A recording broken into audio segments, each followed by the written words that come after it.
Pteranodon! Pterodactyl! Triceratops! Saber-tooth tiger! Tyrannosaurus! So our first foot soldier type is the Putty Patrollers. These guys aren't too intimidating, and in fact, Putty Patrollers aren't too much of a threat on their own and are relatively easy to defeat. Be wary of large groups of them as they can be overwhelming. That's pretty much the only thing to really concern yourself with putties is their numbers, because they can cause areas to panic. Especially areas like Ernie's Juice Bar, which has a panic limit of 5, which isn't too low, but it's still up there.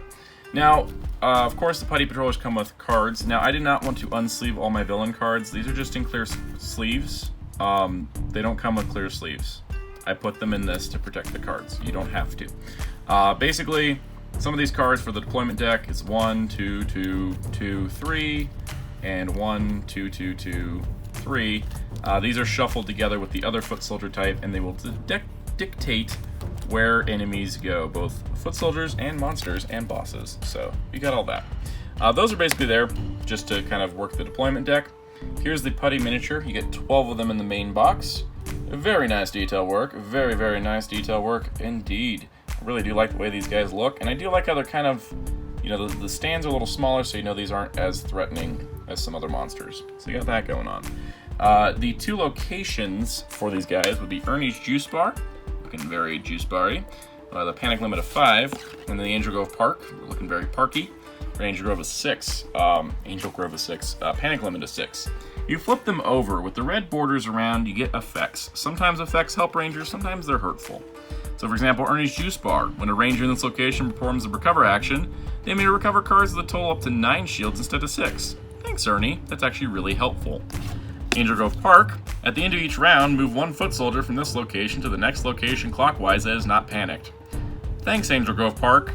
That hurts a lot, because suddenly you got foot soldiers moving around when you really don't want them to, because that means more areas can be panicked.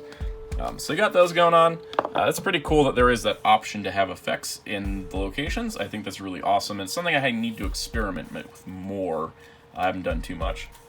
Taking a look at the putty cards, I'm not going to go through like a lot of these because there's a lot of cards. We've got 2 flanking.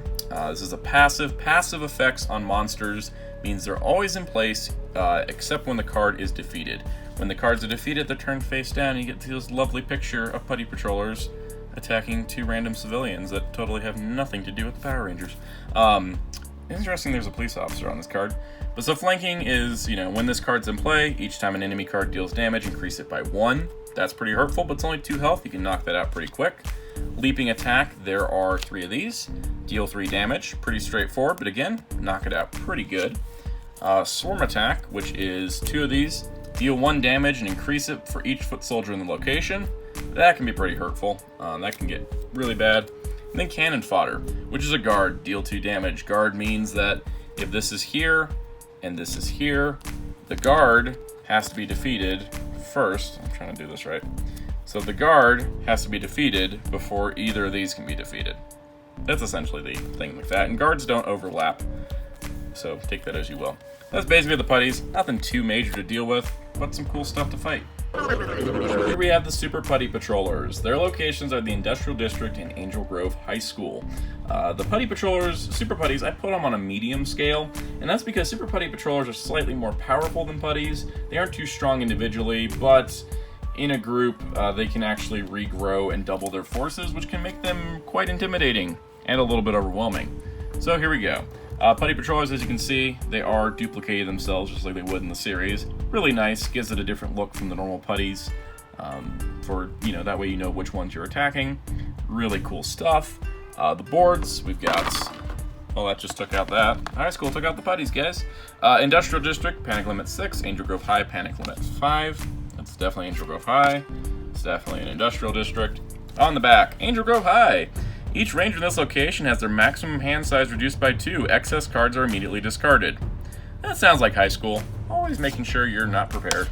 And Industrial District. At the start of each battle in this location, each ranger may draw 1 card and then place 1 card from the hand back on top of their deck. See, industrialism is a good thing. At least for this board game. So you got that going, which is pretty cool. Here's the deployment cards, much similar to the Putty deployment cards. They just have different locations on the back. And then the attacks. Regrow. Deploy 1 Super Putty Patroller to this location. So you could clear out a whole field, but if both regrows show up in the same battle and activate, suddenly your field's not so clear anymore. They are 2 health, so it should be easy to knock out. Engulf, it's a fast and a guard. So fast means they go first. Normally rangers go first and then enemies, alternating turns, but fast means enemies get to go first, and they instantly drain 1 energy. Plus it's a guard, so anything nearby is going to be blocked. There's a few of those. Swarm attack, health of 3, deal 1 damage, increase damage for each foot soldier in this location. That tied to regrow. That makes it some rough damage. And then deal 3 damage just for a putty pummel. So keep that in mind. Yeah, that card just flew off the table, and yes, I'll get it as soon as the camera's off. Speaking of which, I think we got some monsters to talk about. There'll always be 2 monsters deployed during battle, so this game actually gives you a lot of options within the box, as there's 4 monsters that you get to fight. The first one up is Pudgy Pig, the classic monster from Mighty Morphin Power Rangers. Pudgy Pig, I put as a medium difficulty. The ravenous hunger of the Pudgy Pig knows no end. This hunger includes a burning desire to destroy Power Rangers. He may look goofy, but his passive ability can prevent Rangers from using any attacks requiring energy, making this pig a difficult ham to roast. I really gotta stress the fact that the most difficult part of this is ravenous hunger. There's 2 of them. It's fast, so it goes first, but it's passive, so you're just kind of left with, oh, thanks, that's wonderful. When in play, Rangers cannot play cards with an energy cost greater than 0, which is a bummer, because there's a lot of cards that have a cost higher than 0. The Butter Knife Cutter is a deal 3 damage to 2 different Rangers and 4 health. And then the Salad Fork Stab is deal 4 damage to the Ranger with the most cards in their hand. Yeah, kind of sucks if you haven't been playing cards yet and you just get hit by this, so keep that in mind. Plus, there's a guard on all these, so that's lovely. He's going to be a little bit harder to beat. It's going to take some teamwork. Knocking out monsters is a little difficult. Here's the monster deployment card, which the backs of these I always like. It's like, look, it's Finster and his monsters. So there's Pudgy Pig. But basically, the thing to keep in mind is that to defeat a monster, you have to defeat 4 of their attack cards, however many battles it's necessary, but 4 of their cards must be defeated to defeat the monster, while foot soldiers are 1 card per foot soldier. Let's take a look at the Pudgy Pig mini for a minute. We've gotten quite a few Pudgy Pig figures over the years, but this is like probably one of my favorites. He's got the fork and the knife. He's really weird looking because he's Pudgy Pig. He's got the little tail. You can see on the monsters, since they are gray, I do like how the monsters are gray and the Rangers are colored. That way you kind of know instantly who's what. But he's just got so much sculpted detail. I do want to learn how to paint some miniatures and see what I can do with these guys, because these are fantastic. Plus, he's really hefty. He's not hollow at all. You can hear he's solid plastic, which is wonderful. So that's Pudgy Pig. You weaklings will never defeat me! Next up, we have Madame Woe. We're gonna look at the miniature first, because I really meant to do it with Pudgy Pig. Got sidetracked. Really nice work here. Madame Woe, I don't think has gotten any major figures before. Maybe a minifigure back when they did minifigures, but this is quite good work. I'm really impressed with this one, especially. So really cool, really nice little details. She is pretty large and in charge there, so that's pretty awesome. She does have her deployment card, and of course her deck. Now, Madame Woe, when facing her, I've listed her as a medium difficulty, but she can kind of be hard sometimes, depending on how your draws go. The mysterious menace known as Madame Woe has a bad habit of playing a long-term plan, which can work well for the Rangers. Woe's health is low for quite a few cards, but she has some heavy attacks and discarding abilities. Rangers should be wary of her teleport ability, preventing Rangers from attacking other cards beyond it. Yeah, she does have a card that says, don't attack anything else but this one, and that limits your options. First up, Fast Deadly Claws, 3 health, deal 4 damage. There's 3 of those. Breath of Death, health of 4, fast. Each Ranger must discard 1 random card from their hand. She is good at just coming up with stuff right away. Braid Lash, health of 4, guard, deal 3 damage, drain 1 energy. That hurts a lot. And Teleport, which of the cards in play, Rangers cannot deal damage to any other Madame Woe cards. It's not only a guard, but it also prevents it. So it's like if this thing's down here at the end and this thing's on one end, this is still protecting everything. And it's a health of 5, so it's a little bit harder to beat. That being said, it's totally manageable. You can totally do it. She doesn't have that high of health. But keep that in mind. She's going to be a little bit trickier to beat than your average putty. Meet the Nasty Knight! Next up is Nasty Knight. This is one I'm really glad made it into the game, so I always liked his design. He's really cool. The extra sculpting on his armor is impressive, especially with the cross-hatching on the chainmail kind of look. Really nice work, really great stuff. Really looks nice painted. I've seen several people do painted versions. Here's his deployment card, so you know when he comes up, which is pretty nice. And of course, we have the Nasty Knight. I put him as a difficulty of medium because as one of Rita's oldest monsters, Nasty Knight has a legacy of destruction in his wake. Nasty Knight's health isn't in the normal range, but his ability to reflect damage can destroy rangers before they can take down this fearsome foe.